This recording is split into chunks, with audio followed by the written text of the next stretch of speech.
Je crois que s'engager, c'est inspirer aussi les gens autour de nous, de leur dire que si toi, une personne lambda, peut finalement changer les choses à ton échelle, bien tout le monde est capable de le faire aussi. Qu'est-ce que je peux faire, moi, à mon petit niveau, pour laisser un monde meilleur ? Si on attend d'être parfait, on ne se lancera jamais, on ne commencera jamais.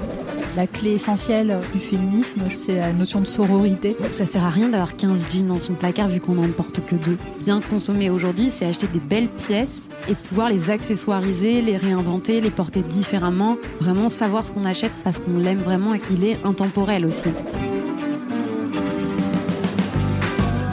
Bienvenue dans Nouveau Modèle, le podcast sur la mode responsable et engagée.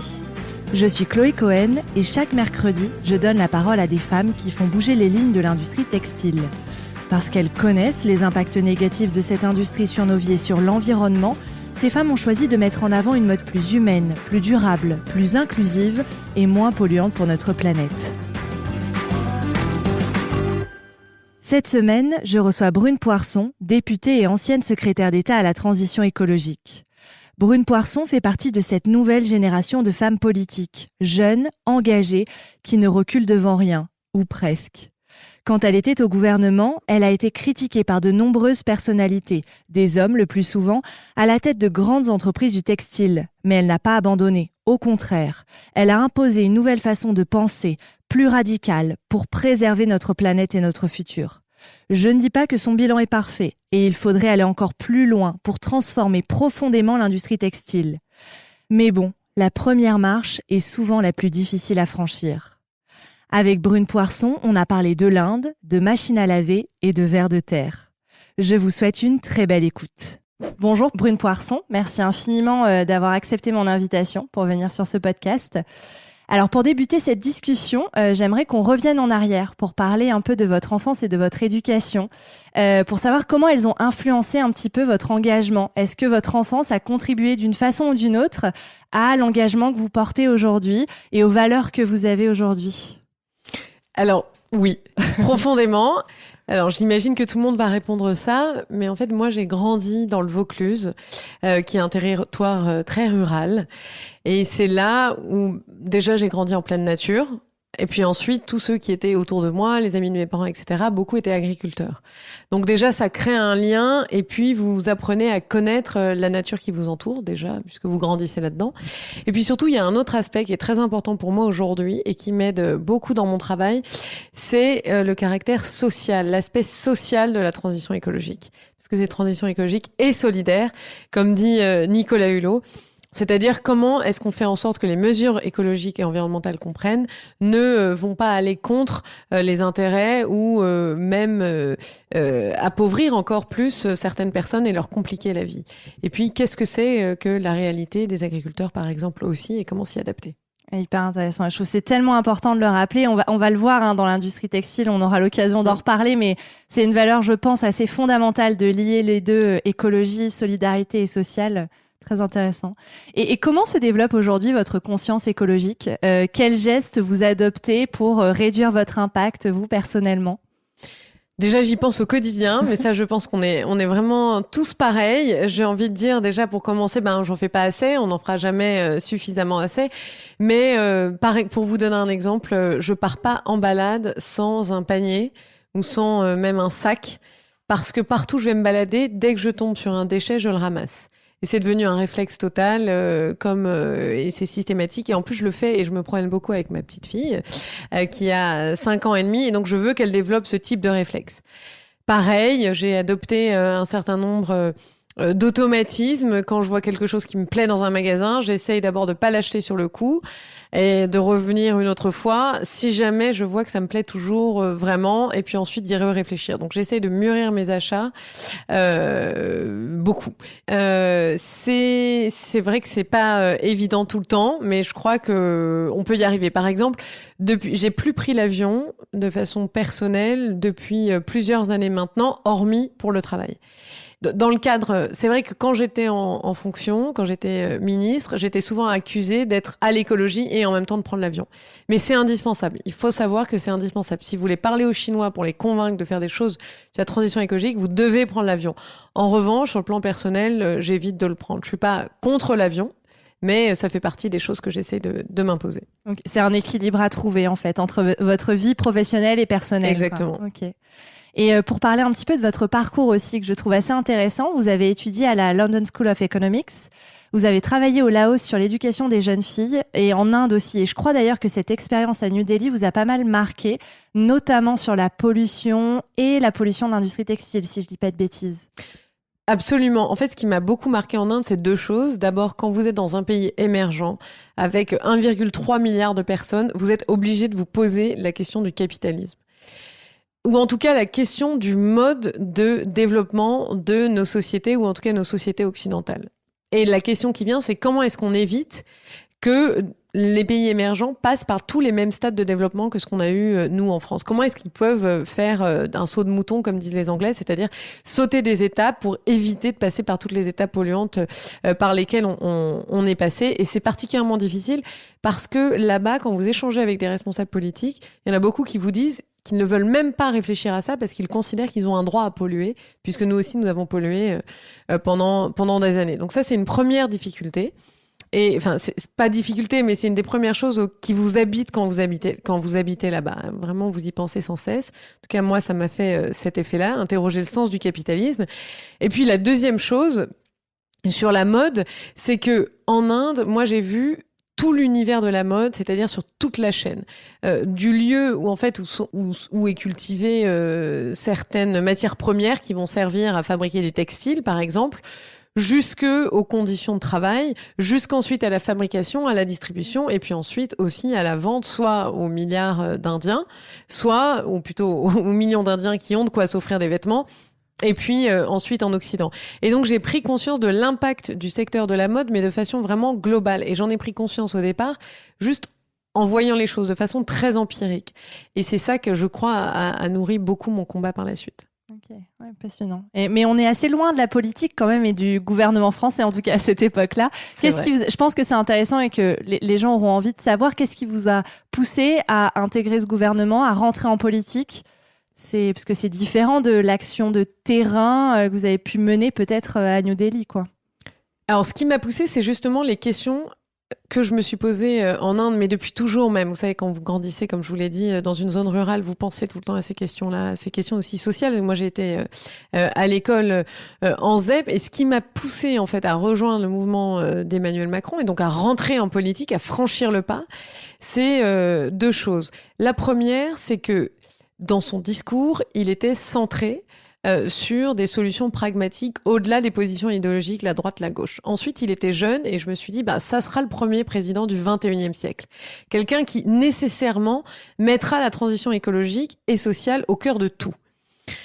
Ça, c'est pour ça que je me suis engagée, parce que j'ai cru en lui au départ. Et puis, la deuxième chose aussi, c'est que j'ai passé du temps sur le campus d'Harvard, j'ai étudié à Harvard. Et en fait, là-bas, ils aident énormément, ils poussent les femmes, plus encore qu'en France. Et notamment, j'ai participé à un programme qui s'appelle d'Harvard au bureau ovale, qui, en fait, prenait des jeunes femmes auxquelles ils croyaient et travaillait avec elles pour les aider juste à croire en elles, en fait, et à se dire que c'était possible.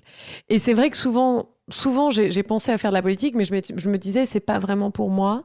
Et en réalité, ce programme, c'est pas vraiment pour moi, parce que je me mettais plein de barrières. Je me disais, je vais avoir des enfants, je vais pas arriver à tout gérer, ça va être trop difficile. Et en réalité, ce programme-là m'a fait tomber toutes ces barrières mentales. Donc, un projet politique qui m'a attirée, plus le fait d'avoir confiance en moi grâce à d'autres femmes, ça m'a permis de m'engager et de sauter le pas. Ok.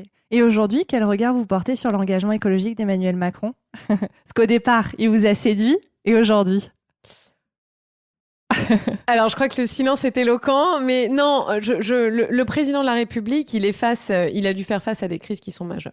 Moi, je dis, il y a peut-être un péché de départ, qui est celui de la taxe carbone. Ça, c'est vraiment, je le dis parce que j'en fais partie, c'est vraiment un de mes grands regrets. Parce qu'on sait qu'il faut mettre une taxe sur la pollution. C'est la meilleure façon de la faire disparaître, c'est de faire en sorte qu'elle coûte plus cher que de ne pas polluer. Et donc là, en n'ayant pas bien fait les choses, en n'ayant pas suffisamment pris en compte la question sociale dans la transition écologique, on est passé à côté d'une mesure fiscale qui était fondamentalement importante. Et donc ça, c'est un vrai regret pour moi. Il n'empêche qu'ensuite, on a fait énormément de choses et on a continué à faire beaucoup de choses. Par exemple, ma loi anti-gaspillage, celle que j'ai portée, elle réforme le secteur des déchets, ça n'avait pas été fait depuis 30 ans. Donc il y a des vraies avancées. On en a peu entendu parler aussi pour des raisons politiques essentiellement. Je vais vous passer les détails, mais beaucoup sont restés sur la démission de Nicolas Hulot et on peut voir ensuite ce qu'on avait fait après. Je comprends que ce soit un symbole qui soit très fort, mais il y a quand même beaucoup de choses qui ont été faites après. On va le détailler d'ailleurs sur votre loi anti-gaspillage, qui est quand même une grosse avancée. Et d'abord, je crois que vous avez aujourd'hui une nouvelle mission. Alors, vous l'avez dit, vous êtes ancienne secrétaire d'État à la transition écologique.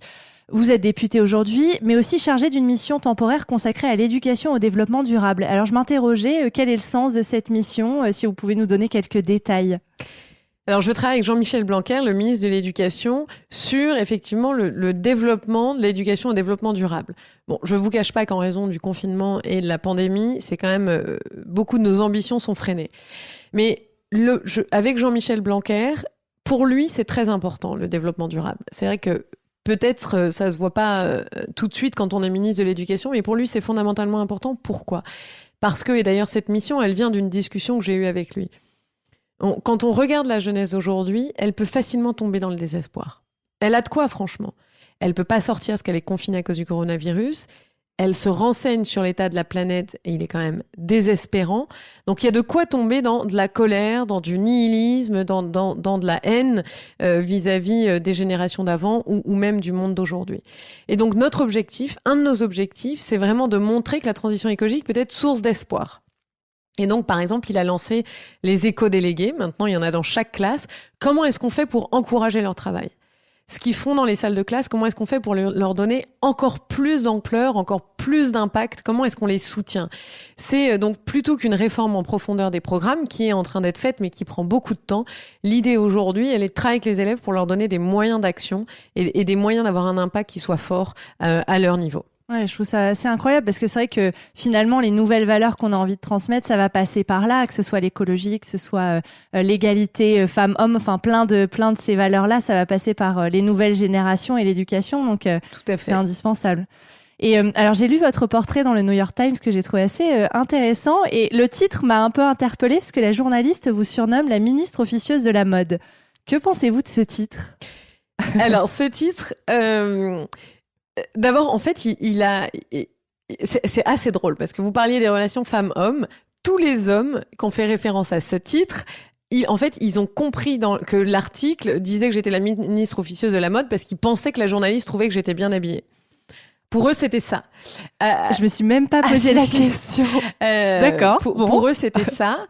Et donc souvent, du coup, ça les a plutôt fait sourire. Je me souviens par exemple d'un responsable d'une très grande organisation internationale, donc quelqu'un d'assez influent, me dire alors tu t'habilles tellement bien qu'on le mentionne dans le New York Times. Donc il a fallu que je lui explique en fait non et que c'était plutôt comme les femmes le comprenaient, c'est-à-dire que en fait la journaliste m'a appelée comme ça parce que la question de la mode et de la mode durable en particulier, aucun responsable politique sur Terre ne s'en était saisi avant moi. Alors c'est un peu prétentieux dit comme ça et c'est pas du tout mon but parce que je suis très modeste, il reste mille choses à faire, mais c'était pas un sujet en fait. Ou en tout cas c'était un sujet pour plein de gens, plein de jeunes engagés, pour plein de gens, mais c'était pas un sujet pour les politiques. Et donc, je m'en suis saisie et d'ailleurs, ça m'a permis d'entrer en contact et de travailler avec des gens comme Arizona Muse ou encore Stella McCartney ou François-Henri Pinault ou bien d'autres. Je vais pas faire la liste là, mais c'est pour dire que là, et je pense que là, il y avait un responsable politique qui se saisissait de cette question-là et c'est peut-être pour ça que la journaliste m'a appelée comme ça. Et comment vous l'expliquez d'ailleurs que aucune personnalité politique ne s'était jamais emparée de ce sujet, qui est pourtant fondamentale. Enfin, l'industrie textile, c'est une des plus grosses industries qui pollue, enfin qui pollue le plus. Pourquoi il y a jamais eu de personne qui s'est saisie de cet important sujet ? En fait, je pense pour deux raisons. En fait, qui sont toutes les deux aussi mauvaises l'une que l'autre. À mon avis, la première, c'est qu'il y en avait plein qui n'avaient pas conscience de cet impact-là. Et à mon avis, la deuxième aussi, c'est qu'il y a beaucoup de responsables politiques qui veulent faire des choses qui soient populaires. Et je pense qu'il y en a beaucoup qui se sont dit on va les faire chier les gens sur la façon dont ils s'habillent, ça va pas leur plaire. pardon, je parle comme ça, je suis cash, mais je pense qu'il y a beaucoup de responsables politiques qui se sont dit, bon, du coup, on va pas aller vers ça, autant parler d'autre chose. Par exemple, se saisir de la question, je sais pas, du plastique, parce que les gens voient des tortues ou des poissons en train d'être étouffés et que c'est peut-être plus facile de faire passer certains messages plutôt que d'aller expliquer aux gens comment ils doivent s'habiller, d'autant qu'il y a peu d'alternatives à la fast fashion, surtout quand vous êtes, on y reviendra, mais surtout quand vous êtes modeste. Oui, c'est vrai. C'est vrai que la question du coût de cette mode durable est assez importante. Et comment a évolué ou évolue encore aujourd'hui votre rapport aux vêtements, à la mode, vous personnellement ?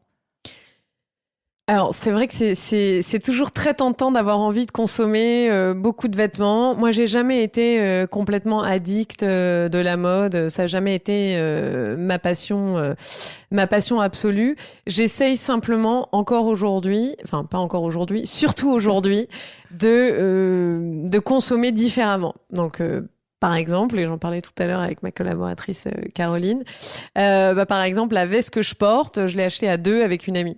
Et donc, on se l'échange. Un mois, ou 2 mois. Et voilà. Donc, soit des choses comme ça, soit moins consommer, soit vraiment investir dans certaines pièces de vêtements.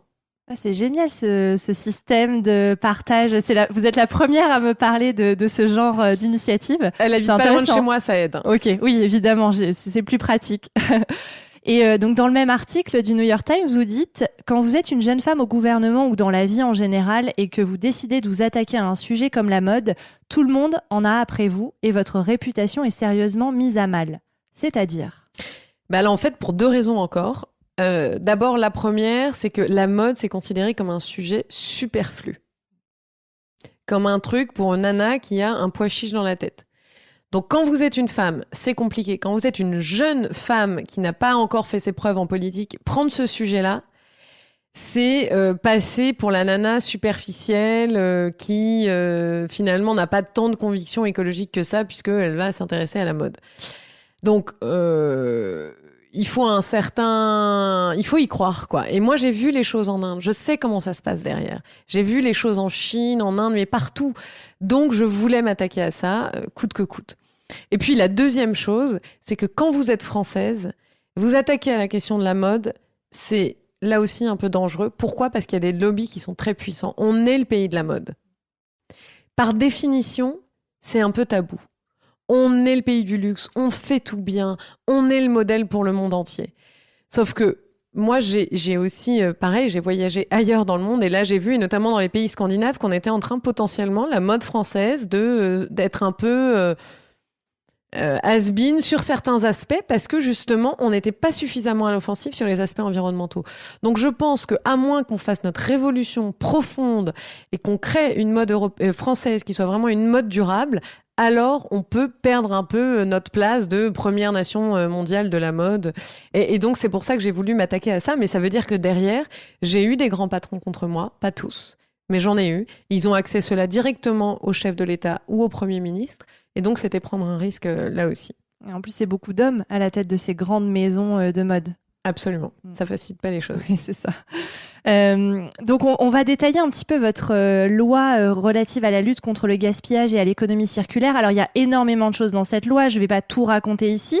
Mais disons qu'elle se décline en 5 grands axes. Donc, il y a sortir du plastique jetable, mieux informer les consommateurs et consommatrices, lutter contre le gaspillage et pour le réemploi solidaire, agir contre l'obsolescence programmée et mieux produire. Donc, il y a beaucoup de choses et de sous-sections à l'intérieur de ces grands groupes. Mais j'aimerais qu'on parle quand même de l'interdiction, de l'élimination des invendus non alimentaires, qui a été quand même quelque chose d'assez énorme dans cette loi anti-gaspillage. Une première aussi. Est-ce qu'on peut revenir concrètement, ça veut dire quoi ? Voilà, pourquoi vous avez eu envie de porter ce sujet-là en particulier ? Concrètement, en France, il y a l'équivalent de 600 millions d'euros de produits, qui sont des produits neufs, qui sont jetés, détruits, qui sont juste jamais ouverts, jamais utilisés. Par exemple, la veste que je porte, moi je la trouve canon, mais il y en a d'autres qui vont la trouver très moche. Et bien, si jamais ils en vendent pas assez et qu'il en reste sur les étagères, et bien les entreprises de la mode vont tout simplement les jeter. Et ça, encore une fois, c'est pareil. Quand on pense à l'impact environnemental et même social, c'est juste absolument dingue. En fait, c'est intolérable. Pour moi, c'était mais insupportable à entendre. Me dire qu'il y avait des pesticides, des kilos et des kilos, mais des tonnes et des tonnes de pesticides qui étaient jetés dans des rivières asiatiques ou même européennes ou même ailleurs en Afrique. Tout ça pour fabriquer par exemple du coton qui ensuite est teint avec là encore plein de produits chimiques, qui ensuite est fait par une dame qui gagne à peine sa vie avec ça, et puis ensuite c'est transporté, ça fait parfois plusieurs fois le tour du monde pour finir sur une étagère à Paris et ensuite être jeté. Je trouve ça intolérable. Pardon de refaire toute la chaîne, mais non, c'est important de le rappeler, je pense. Enfin, pour moi, ça dépasse l'entendement. C'est juste dingue. Pour moi, ça représente tous les excès du capitalisme comme il est aujourd'hui. Et donc, je voulais absolument m'attaquer à ça. Et ça commence par juste rendre ça impossible. Et aujourd'hui, en France, et c'est la première mondiale, il est interdit, grâce à la loi anti-gaspillage, il est interdit de jeter ou de détruire des vêtements qui n'auraient pas trouvé acheteur. Ils vont devoir être réutilisés, ça c'est la priorité.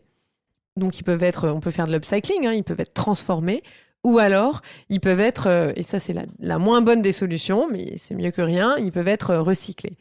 Et là, j'ai eu énormément d'opposition. Oui, j'allais vous demander en coulisses, comment ça a été pris. Ça a été la guerre. Ouais. Franchement, il y a une ou deux entreprises qui m'ont soutenue, et là je veux les citer. Je pense par exemple à Kering, qui a vraiment soutenu la démarche, mais il y en a d'autres, et beaucoup, qui m'ont violemment critiqué par derrière et même frontalement, parce qu'en fait, elles avaient peur pour leur business model. C'est vrai que quand on est une grande entreprise de luxe, leur business model est fondé sur la rareté. Et donc, je sais pas, un foulard, un sac, c'est vrai qu'il se retrouve... qui n'est pas détruit, il peut se retrouver potentiellement au marché noir, aux puces, ailleurs, et donc perdre de sa valeur et abîmer l'image de marque. Sauf que dans la loi, on a fait en sorte que pour certains produits, et notamment pour protéger aussi nos marques de luxe, qui font la richesse et la fierté de la France, eh bien dans ces cas-là, ils peuvent potentiellement être détruits pour soit refabriquer quelque chose, soit recycler et fabriquer autre chose, un tapis ou des rideaux ou pas forcément des vêtements. Donc il y a des moyens de protéger aussi l'image de marque de ces grandes entreprises. Okay.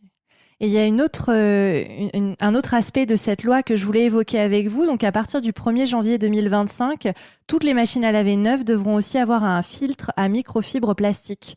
Ça, c'est un sujet assez récent. On en entend parler de plus en plus, mais qui est encore, je pense, pas très bien compris ou connu de la grande majorité des Françaises et Français.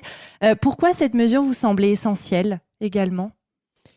Pour lutter contre la pollution plastique. En fait, on s'en rend pas suffisamment compte, mais le plastique, c'est vrai, tout à l'heure, j'ai parlé des tortues ou des poissons ou des animaux de mer qui mouraient à cause du plastique, mais on oublie par exemple qu'il y en a aussi potentiellement dans les sols. Exemple typique, quand vous lavez vos vêtements, beaucoup de nos vêtements sont composés de matières synthétiques et donc de matières plastiques. Quand vous les lavez, il y a des milliards de microparticules et de microfibres de plastique qui se retrouvent dans la nature. Pourquoi ? Parce qu'ils ne sont pas filtrés ensuite par les stations d'épuration. Ou alors quand ils sont filtrés, ils sont mélangés à des boues qui sont ensuite déposées dans des champs. Et donc ça veut dire que la pollution plastique entre dans les sols. Et une des choses dont certains chercheurs s'aperçoivent aujourd'hui, par exemple, c'est que les vers de terre n'arrivent plus à creuser des sillons comme ils le faisaient avant. Droit ou comme ils le faisaient avant. Ça peut paraître totalement anecdotique en fait, mais un ver de terre, c'est fondamental pour l'équilibre de la biodiversité et des écosystèmes naturels. Et donc si vous perturbez cet écosystème, eh bien potentiellement on se met tous en risque pour la préservation de la biodiversité et même notre système alimentaire à nous. Donc c'est un problème qui est absolument majeur et moi j'ai tenu à le prendre à la source et donc a imposé, mais grâce aux députés aussi qui ont voté cette mesure dans la loi, a imposé le fait de mettre des filtres aux machines à laver. Là aussi, j'ai rencontré beaucoup d'opposition. On m'a dit, les fabricants de machines à laver m'ont dit, mais c'est pas du tout de notre faute, c'est de la faute de ceux qui font des vêtements. Ils n'ont qu'à pas faire des vêtements en plastique ou ils ont qu'à mettre, eux, des filtres à la sortie de leurs usines quand ils lavent leurs vêtements avant de les vendre. Moi, je dis, l'un n'empêche pas l'autre. On doit travailler à mieux éco-concevoir les vêtements. Mais on doit aussi mettre des filtres sur les process industriels, mais aussi sur nos machines à laver. Bref, et travailler aussi sur les stations d'épuration. Bref, travailler à toutes les étapes. Et ça pourrait être une solution, ça, d'interdire l'utilisation de polyester neuf Polyester recyclé, c'est encore autre chose. On réutilise des déchets, donc on va l'écarter. Mais le polyester neuf dans l'industrie textile, je ne sais pas si ça aurait pu être de votre ressort ou pas d'ailleurs. Hein, mais Non, en fait, on est très très limité. Quand vous êtes français, c'est-à-dire en fait quand vous êtes juste un État-nation, au sein de l'Europe, vous êtes très limité. Parce qu'il ne faut pas oublier que 50% des décisions environnementales sont décidées au niveau européen. Vous n'avez pas les mains libres. Par exemple, l'affichage environnemental sur le textile, on ne peut pas le faire à l'échelle que française. Donc pour le moment, c'est pour ça que c'est un affichage qui est volontaire. On y reviendra, je crois. Mais en tout cas, c'est pour ça que tant qu'on ne fait pas les choses au niveau européen, on ne peut pas aller jusqu'au bout de la démarche. Et là, pareil, on pourrait par exemple interdire le polyester, mais à l'échelle française, ça n'aurait aucun sens. Aucun sens. En fait, c'est pas faisable. D'abord, l'Europe nous l'interdirait, parce que ce serait une distorsion de concurrence, donc c'est pas permis, je pense, par le droit européen. Et surtout, on n'empêcherait pas nos concurrents étrangers de le faire. Donc, c'est une démarche globale qu'il faut mener. Oui, ce serait laborieux. Mais peut-être qu'un Absolument. jour, on pourra y arriver. Ah bah, c'est c'est mon jamais. rêve. Ouais. Mais peut-être juste pour revenir sur le polyester, ça fait partie des questions que je me suis posées. Hein, mais un autre des... tout ça, ce sont des matières qui sont chimiques, qui sont issues de la pétrochimie. Donc c'est terrible parce que ce sont des hydrocarbures. C'est absolument terrible. Mais ce sont des matières qui derrière sont peu chères, donc elles sont plus abordables pour les personnes qui n'ont pas les moyens de se les offrir. Et je pense par exemple à beaucoup de gens dans les pays en voie de développement. Et puis, il ne faut pas oublier que le coton et tous les autres vêtements sont faits directement en allant puiser, extraire des ressources de la biodiversité. Donc là aussi, ou rentre en concurrence avec des champs qui peuvent être et des sols qui pourraient être utilisés pour l'alimentation. Donc, ce qui pointe bien sur la nécessité de changer et de transformer en profondeur le modèle de façon à ce qu'on puisse tous s'habiller à un prix modeste, mais sans abîmer la planète. Et donc ça suppose de réemployer, d'éco-concevoir, de réutiliser. Oui, c'est vrai que c'est important de rappeler que c'est très complexe, parce que c'est vrai que le coton, c'est un grand consommateur d'eau, de pesticides, donc c'est aussi une matière qui n'est pas terrible. Donc finalement... ouais, c'est très très complexe. Mais donc on va parler de l'affichage environnemental. Donc vous avez travaillé à l'élaboration de cet affichage. Donc c'est un système de notation qui s'échelonne de A à E, si je me trompe pas. Où est-ce qu'on en est aujourd'hui? Donc vous l'avez dit, avec l'Europe, il faut que ce soit commun à l'Union européenne. Comment ça marche? Voilà, si vous pouvez nous donner quelques détails sur cet affichage environnemental. Alors, l'objectif, d'abord, il est d'aider les consommateurs à faire des choix. C'est vrai que quand vous allez acheter un vêtement entre 2 t-shirts en coton, parfois même au sein de la même entreprise, sous la même marque, ou entre 2 entreprises, vous n'avez aucune idée de quel est l'impact environnemental et duquel, en fait, est le plus vertueux. Donc moi, mon objectif en lançant ça et en le mettant dans la loi avec les députés, c'était vraiment de faire en sorte que le consommateur puisse choisir, parce que je pense que c'est comme ça que les entreprises évolueront. Et donc, comment est-ce qu'on choisit? On voulait quelque chose qui soit simple, auquel les consommateurs soient déjà un peu habitués, et donc on a choisi de mettre une note qui va aller de A à E, A étant une empreinte moindre, enfin en tout cas la plus vertueuse, et E le moins vertueux. Et une chose sur laquelle nous travaillons aussi, c'est de faire en sorte que ce soit un affichage environnemental qui soit fait sur l'ensemble du cycle de vie du produit. Et non pas uniquement en prenant en compte, par exemple, les émissions de CO2 ou autre chose. Donc, pour avoir une approche vraiment large et quelque part à 360. Alors, c'est un vrai défi au niveau de la méthodologie. C'est difficile à élaborer. Et en ce moment, c'est l'Agence pour la maîtrise de l'énergie, l'ADEME, qui est en train de travailler là-dessus avec certaines entreprises volontaires et pilotes. On espère que d'ici 18 mois ou 1 an, on ait déjà de quoi lancer toute une série ou en tout cas que puisse être commercialisé avec un affichage environnemental toute une série de vêtements. L'objectif est de le rendre obligatoire et de le généraliser, mais pour ça, on a besoin que ce soit fait au niveau européen. Et donc, il y a beaucoup d'influence qui est menée au niveau européen. Moi, j'ai fait par exemple le tour du Parlement européen pour aller voir les députés européens, pour leur dire ce qu'on faisait en France et pour les pousser à aussi mettre ça en place à l'échelle européenne. Ça a été bien accueilli de la part des députés européens? Oui, franchement, globalement, très bien. Okay. Donc on peut espérer que ça puisse voir le jour. Franchement, j'ai bon espoir. Ouais. Maintenant, le combat, en fait, il est sur quel type d'affichage environnemental. Parce que selon ce que vous allez mesurer, vous allez bien évidemment avoir des résultats qui sont différents. Et en ce moment, il y a un peu un combat entre une version et une vision européenne de l'affichage environnemental et une vision anglo-saxonne de l'affichage environnemental. Et selon les critères que vous prenez en compte, vous obtenez bien évidemment des résultats différents.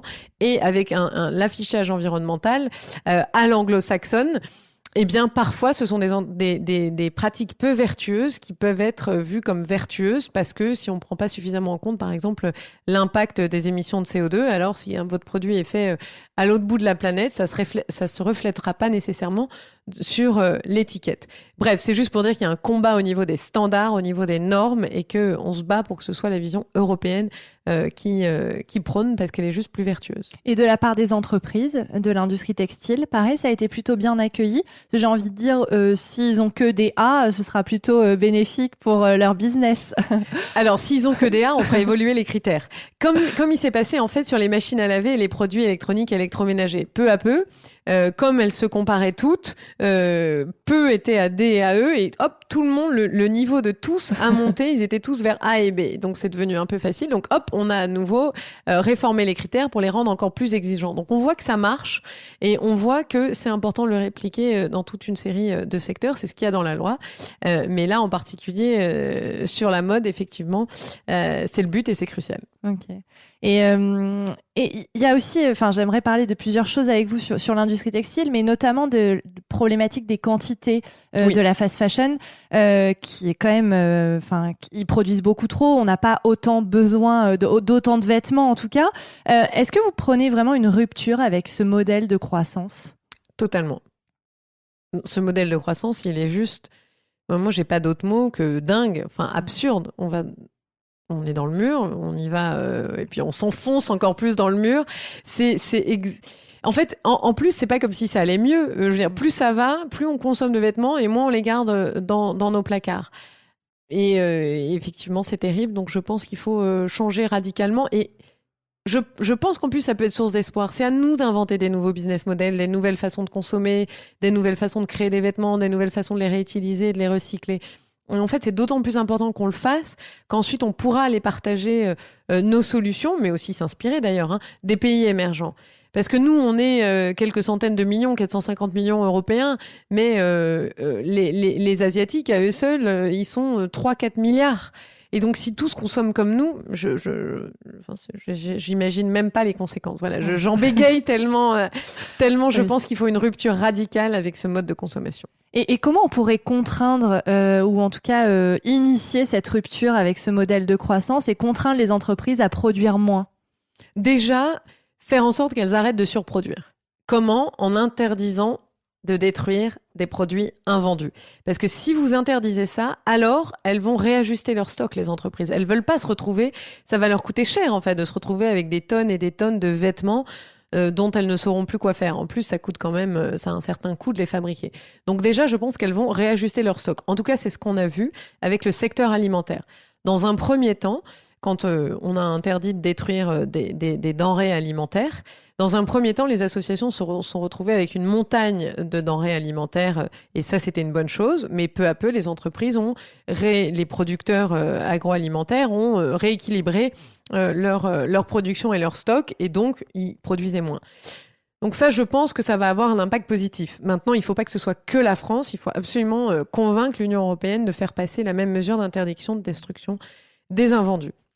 Ensuite, je pense une deuxième chose, là encore, et c'est dans la loi, c'est pas juste pour vous réciter la loi et vous dire que c'est parfait, c'est loin de l'être, mais c'est déjà une bonne première étape. Je pense que l'affichage environnemental permettra aussi de sincériser, on verra quel est l'impact de nos vêtements, et donc je pense qu'il y a certaines entreprises qui ne pourront plus assumer de mettre sur le marché des objets et des vêtements aussi polluants.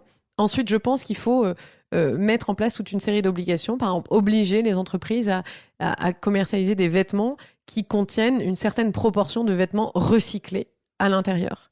Comme ça, pareil, ils ne seront pas jetés. Et puis, au-delà de ça, je crois que le vrai combat, il est culturel, il est social. Il faut que ça ne soit plus à la mode, ça ne soit plus justement possible de consommer autant. Il faut jeter l'opprobre quelque part sur certaines grandes marques de la fast fashion. Tout en trouvant aussi des solutions pour ceux qui n'ont pas de choix que de s'habiller pas cher. Oui. Justement, votre discours me fait penser à deux choses. C'est intéressant que vous parliez des associations dans l'alimentaire qui se sont retrouvées avec d'énormes quantités, parce que dans le textile, elles sont déjà débordées, elles en ont déjà trop. On en envoie une partie dans les pays en développement, les pays africains notamment, où ça fait partie dans des décharges. Enfin, c'est un peu une catastrophe, ce système de recyclage du vêtement ou de don de vêtements. Il marche mal d'ailleurs. Comment on va pouvoir... Est-ce qu'on se dit, tant pis, dans un premier temps, elles vont se retrouver avec encore plus de vêtements parce qu'ils pourront plus détruire les invendus, ou comment on peut faire pour réguler les deux aspects Alors, d'abord, en France, en fait, ce qu'il faut dire, c'est qu'en France, il y a un organisme qui est en charge de recycler le textile. Ça s'appelle EcoTLC. Honnêtement, il ne fonctionne pas suffisamment bien, pas au niveau d'exigence environnementale que nous voulons. Et donc, nous avons réformé le système des filières de responsabilité élargie des producteurs dans la loi. Je vous passe les détails parce que c'est un peu technique, mais en gros, ils vont devoir rendre des comptes et surtout prouver qu'ils font les choses et qu'ils font les choses bien et qu'ils travaillent avec les entreprises pour réfléchir en amont, c'est-à-dire avant même la production du vêtement, pour faire en sorte qu'on en produise moins, qu'on en produise mieux, c'est-à-dire plus facilement réutilisable et recyclable sur le territoire français. Ça fait partie des réflexions, ils vont devoir rendre des comptes là-dessus.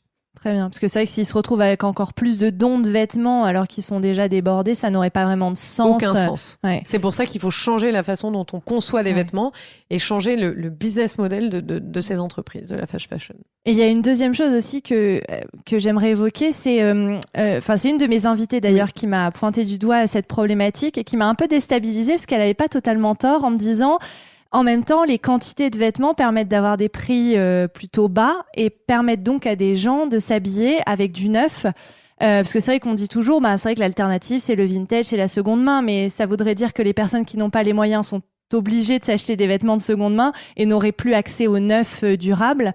Et c'est vrai que produire en quantité, ça fait baisser les prix et donc ça permet d'avoir des prix assez bas pour les personnes. Donc, comment on concilie cet accès à la durabilité, des vêtements plus responsables d'un point de vue environnemental, mais qui socialement ne laisse pas une partie de la population pour compte et auquel la population n'aurait pas accès? Et c'est là où il faut changer le business model et les normes aussi.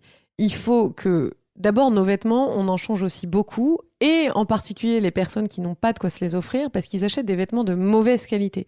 Parce qu'ils sont justement produits en masse à la chaîne. Et donc, votre t-shirt, au bout d'un certain nombre de lavages, votre pull, votre pantalon, juste, il ne ressemble plus à rien. Et donc, vous êtes obligé d'aller en racheter. Donc, au final, je pense que ça coûte plus cher. D'autre part, il y a aussi des systèmes et des comportements. Quand vous allez dans certaines grandes entreprises, et pour ne pas la citer, par exemple Primark, il y a beaucoup de gens qui y vont et qui se disent je vais dépenser que, par exemple, 20 €. Et en fait, vous avez l'impression que beaucoup de choses sont peu chères. Et donc, vous sortez de là, vous avez dépensé beaucoup plus. Donc là encore, c'est un changement de norme dans la société. On achète moins de choses, mais bien meilleures, de bien meilleure qualité. Parce que du coup, vous en achetez moins, vous dépensez moins. Je ne sais pas si je suis claire, mais en tout cas, je pense que c'est cet axe-là qu'il faut choisir. On peut consommer de façon durable, moins cher. Et il y a une alternative à la fast fashion. Ça fait partie des grands arguments de la fast fashion que de dire nous, on a besoin de continuer à produire en masse parce que ça fait baisser le prix du vêtement. C'est pas vrai, d'autant que derrière, si le vêtement est si peu cher, c'est aussi parce qu'il y a des gens qui sont très mal payés. Aussi bien les agriculteurs qui travaillent dans les champs de coton ou autres, que les personnes qui travaillent dans les usines textiles. Oui, pour résumer, au lieu d'acheter 3 t-shirts à 10 €, on va en acheter un à 30 qui sera de meilleure qualité. C'est exactement. Ça. Je vous dis pas que c'est facile. Hein. Non, bien sûr. Et je vous dis pas quand vous arrivez à la caisse et que vous n'avez de quoi vous acheter qu'un t-shirt à 10 €, que vous le voyez à 30, vous dites pas que c'est impossible à faire. C'est là aussi où peut-être il faut permettre des modes de paiement qui soient différents. Enfin, il y a tout à réinventer. On peut le faire, on doit le faire. Il y a déjà des entreprises qui travaillent là-dessus. Et je pense que la fast fashion, maintenant, doit passer aux oubliettes et c'est à elle de se réinventer. Et une autre, quelque chose aussi qui moi m'interpelle, c'est le Fashion Pact. Oui. J'aimerais bien qu'on rentre un petit peu dans le détail de ce que c'est. Bon, pour le résumer, parce que là aussi il y a quand même beaucoup de choses, mais on va dire c'est une trentaine d'acteurs de la mode qui ont annoncé prendre des engagements en faveur du climat, de la biodiversité, des océans, donc avec des objectifs fixés à horizon 2030 et 2050. Alors pour beaucoup de personnes que j'ai pu interroger, mais avec qui j'ai pu discuter aussi, ces objectifs à long terme sont un peu déconnectés de l'urgence climatique. Qu'est-ce que vous en pensez ? Est-ce qu'on a vraiment encore 30 ans pour agir et réformer l'industrie textile ? Non, on n'a pas 30 ans, mais plusieurs choses. D'abord, la première, en fait, le long terme n'exclut pas le court terme. Long terme, pourquoi ? En fait, ce Fashion Pact, pourquoi est-ce qu'il est important ? Pour plusieurs raisons. Déjà, la première, c'est que c'est la première fois que vous avez toutes les entreprises, en tout cas, que vous avez 25 à 30% des entreprises textiles du monde entier, d'entreprises de la mode, qui s'engagent en faveur de l'environnement. Avant, elles n'avaient pris aucun engagement, ou peu, ou juste dans leur secteur. Là, elles disent, on va s'aligner sur des objectifs qui sont fondés sur la science. On va s'aligner sur l'accord de Paris. Ça, c'est déjà une première. La deuxième aussi, c'est que c'est un travail qui va par-delà les frontières françaises et européennes. C'est un travail mondial. Alors, et pourquoi est-ce que c'est un pacte et non pas, par exemple, un traité ? Moi, j'aurais aimé lancer un traité parce que ça a plus de poids et ça s'impose au niveau national et ça a plus de poids. Mais c'est juste tout simplement pas possible. C'est pas possible parce que là, pour le coup, pour ceux qui sont pressés, ils en auraient eu vraiment, ils auraient été très frustrés. Parce que élaborer un traité, mais énormément de temps. Franchement, je pense qu'il y en aurait eu pour 20-30 ans d'arriver à un traité sur la mode. Surtout quand vous avez un pays comme les États-Unis, par exemple, qui ne voulait pas à l'époque de Donald Trump, on verra ce que ça va donner avec Joe Biden, moi je reste toujours sur mes gardes, mais qui ne reconnaissait même pas l'accord de Paris, ils en étaient sortis. Donc pour eux, c'est juste ça n'existait pas. Donc comment est-ce que vous faites pour avancer dans un domaine politique, faire passer des politiques publiques à l'échelle de la planète quand vous avez des grands États qui ne veulent pas s'intéresser à la question ? Eh ben, vous passez par les entreprises privées. Et comment vous passez par les entreprises privées quand vous ne pouvez pas leur imposer des normes ? Vous travaillez avec les plus motivés d'entre eux. Et si vous avez à peu près un tiers d'un secteur qui s'engage, alors les 70% restants, qui disent « Oh non, moi je m'en fiche, je veux rien faire sur l'environnement », alors ceux-là, vous pouvez les pointer du doigt en disant « Attendez, vous en avez 30% dans votre secteur qui font des choses, vous ne faites rien, honte à vous. » Et ensuite, les 30% qui font, vous pouvez aller voir d'autres États et dire « Mais regardez, il y a 30% des entreprises du secteur qui s'engagent, honte à vous les États qui ne passaient pas de loi, parce que ça veut dire que c'est possible puisque des entreprises le font déjà de façon volontaire. » Donc en fait, c'est une façon d'accélérer les choses. Est-ce que c'est suffisant ? Non. Est-ce que c'est une étape majeure qui a été franchie pour le secteur de la mode ? Oui, ça j'en suis certaine et convaincue.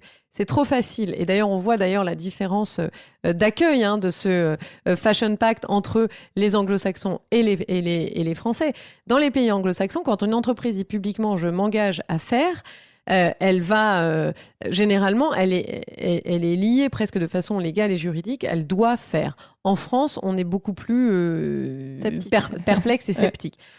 Et je comprends ce scepticisme. C'est aussi pour ça que j'ai lancé et que j'ai demandé à Arnaud Gosselin, qui est un avocat, de travailler sur une mission sur comment est-ce qu'est-ce qu'un engagement volontaire pour une entreprise ? Comment est-ce qu'on vérifie qu'ils mettent vraiment bien en place des choses ? Comment est-ce qu'on évite le greenwashing ? Donc il y a un travail qui est fait plus largement autour de ça. Ok, donc il y aura quand même un suivi de ces entreprises qui se sont engagées. Ah, mais il y a déjà eu un suivi. François-Henri Pinault, qui pour le coup a pris la tête de ce pacte, a rendu des comptes déjà. Il y a quelques jours, il en a fait, mais je ne veux pas parler à sa place, mais il y a quelques jours, il en a fait le bilan de la première année et ça continue. Et ce qui est important aussi, par exemple, dans ce Fashion Pact, c'est que les entreprises du textile reconnaissent pour la première fois leur impact sur la nature. Souvent, on oublie la nature. On parle de lutte contre le réchauffement climatique, on pense aux émissions de CO2. Mais en fait, c'est la partie la plus facile, les émissions de CO2. Bon, il suffit. C'est difficile, mais vous faites attention à pas consommer trop d'hydrocarbures. Enfin, il y a des solutions techniques qui existent. Il faut investir, il faut avoir la volonté de le faire. Mais de l'autre côté, il y a la nature, la biodiversité. Et en plus, sans la préserver, la biodiversité, on ne pourra pas réduire nos émissions de CO2 parce qu'on a besoin de la nature, parce que c'est un puits de carbone. Il absorbe nos émissions de CO2 et la nature. Et donc, on a besoin de la préserver, on a besoin de la régénérer. Et dans le Fashion Pact, les acteurs se sont engagés à ça. Donc, est-ce que le Fashion Pact, c'est suffisant ? Non. Est-ce que c'est une première étape fondamentalement importante ?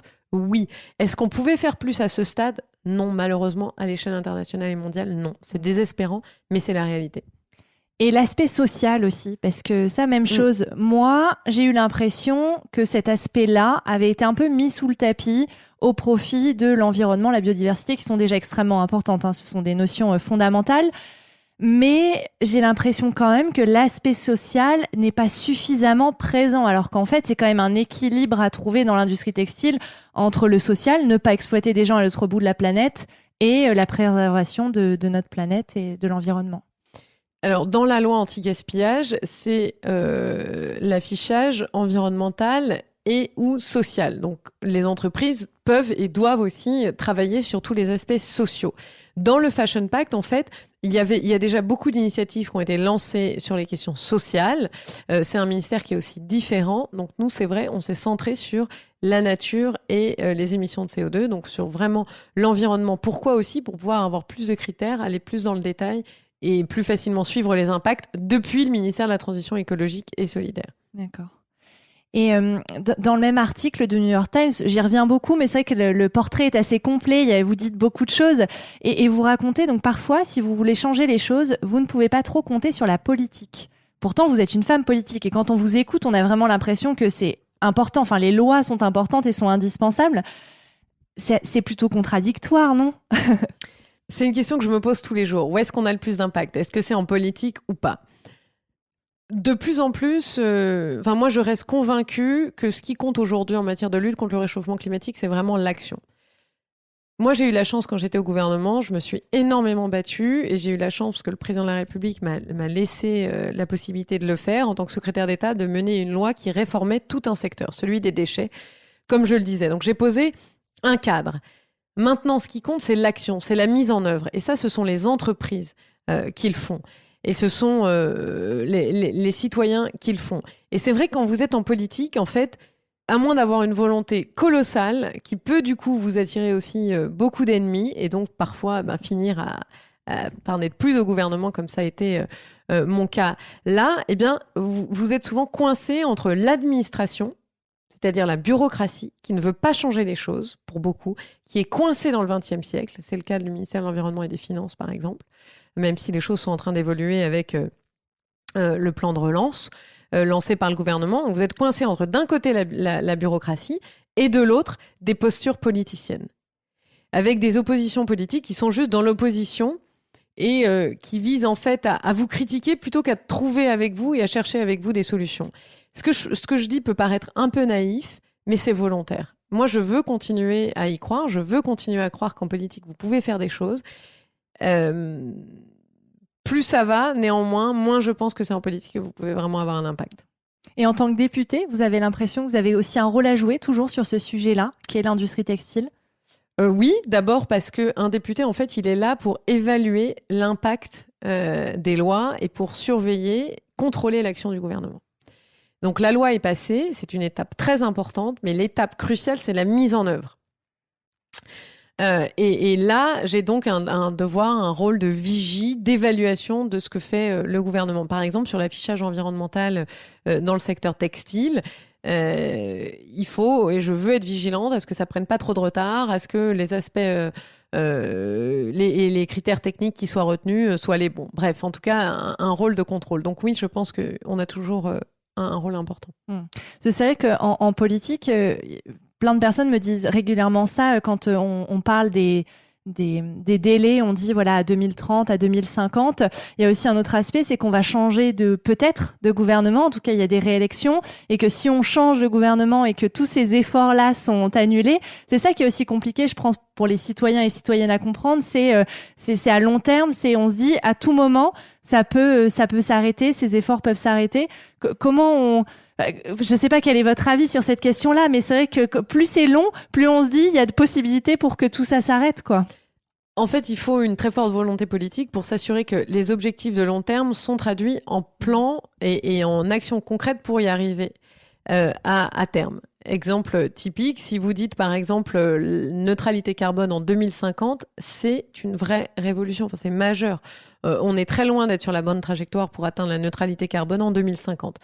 Mais pour y arriver, ça suppose déjà aujourd'hui de mettre en place de mettre en place des changements profonds dans les entreprises sur, par exemple, le type d'énergie qui est utilisé, la façon de produire, pour pouvoir justement atteindre la neutralité carbone en 2050. Il faut un certain temps parfois parce qu'on n'a pas les solutions. Par exemple, sur les filtres à microparticules de plastique sur les machines à laver.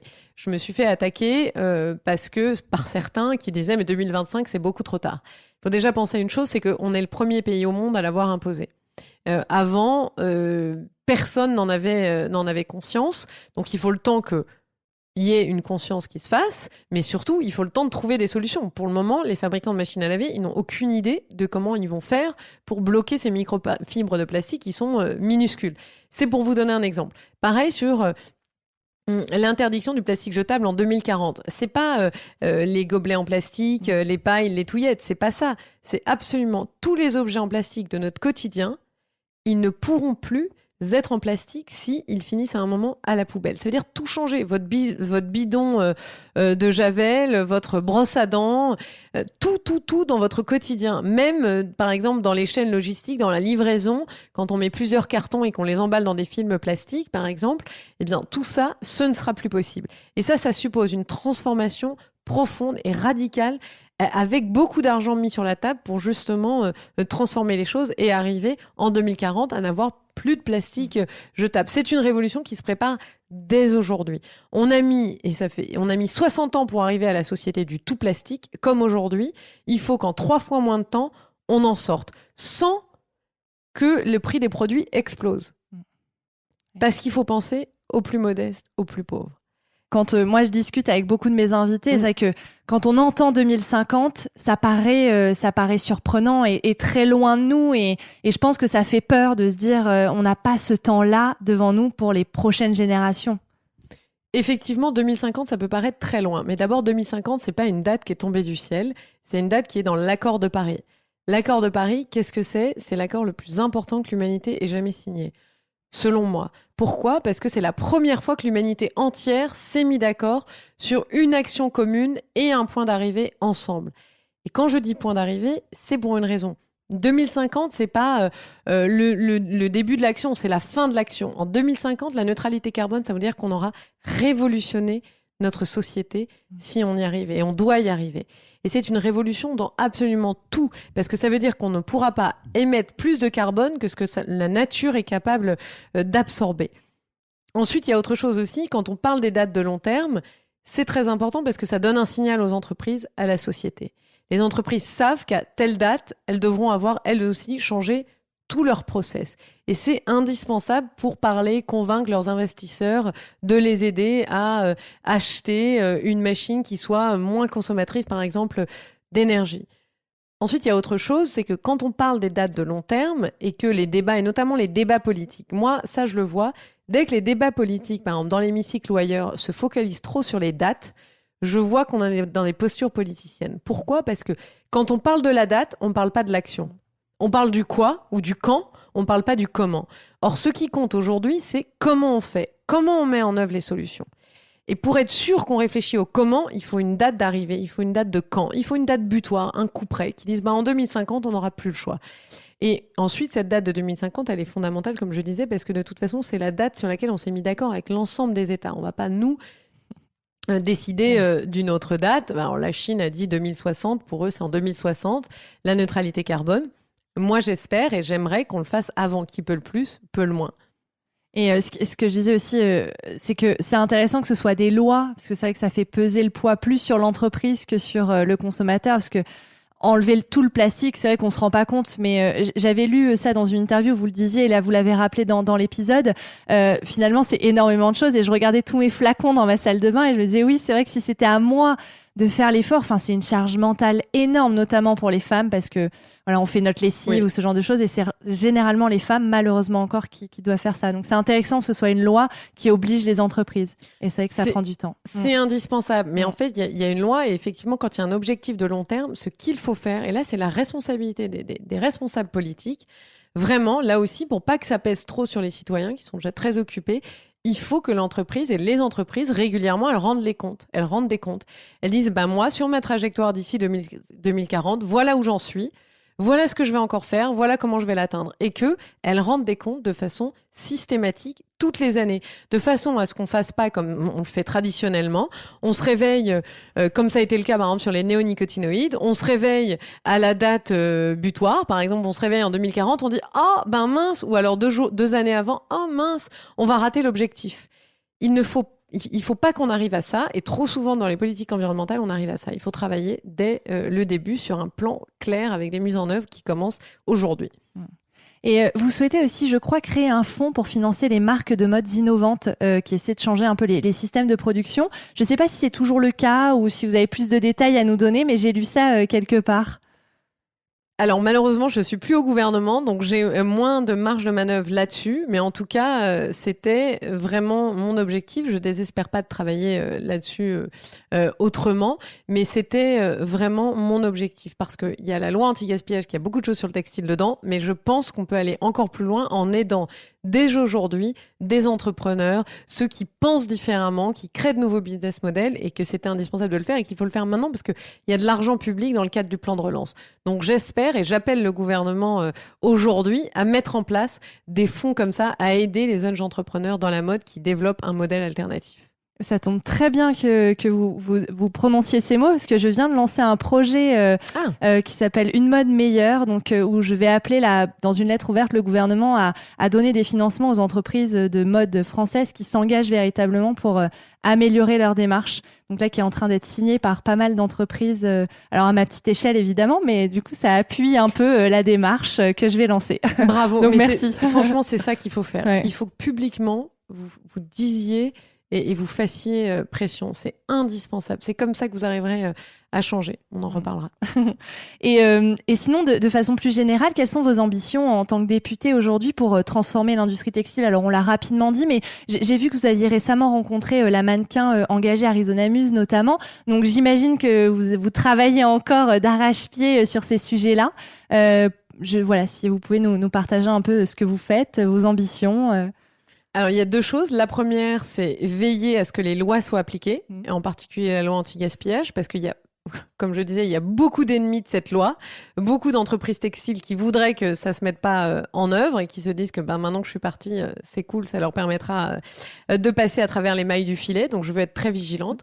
Ça, c'est le premier volet. Et puis, le deuxième volet, il est de continuer à rencontrer des entrepreneurs, à travailler avec ceux qui transforment le secteur de la mode.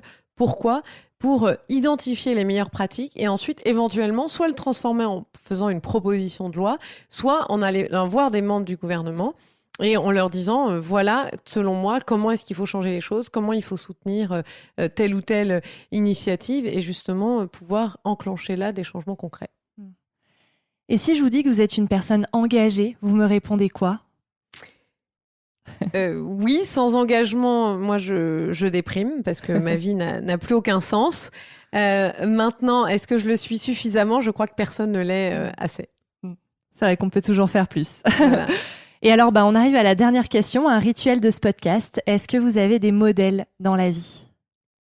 Alors j'en ai plusieurs. Je ne sais pas s'ils doivent être tous vivants. Pas forcément. Pas forcément. Elle est très libre cette question. Alors, ça va peut-être vous étonner, mais un de mes modèles, c'est Catherine de Médicis.